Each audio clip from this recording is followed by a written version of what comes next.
15-годишниот штипски средношколец Мустафа Седатин подлегна на повредите откако пред 12 дена беше прегазен на пешачкиот премин на булеварот Гоце Делчев од страна на 68 годишен возач кој не запрел на преминот, пошто околу 15 метри го влечел по булеварот. Момчето попладнево е погребано на гробиштата во селото Радање.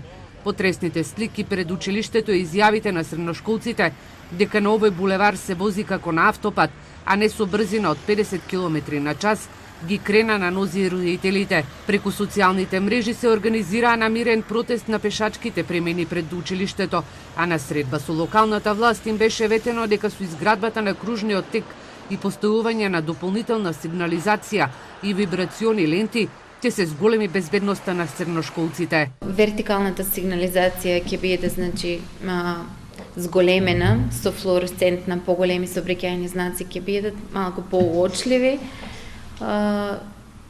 Веќе се во набавка. Во меѓувреме, за време на големите одмори, има полициска патрола која што го регулира сообраќајот, па дури и во поголем дел од наставата има, од времето на настава има полициска патрола. По оваа трагедија во Штип по неколку години на улиците пред училиштата се враќаат лежечките полицајци.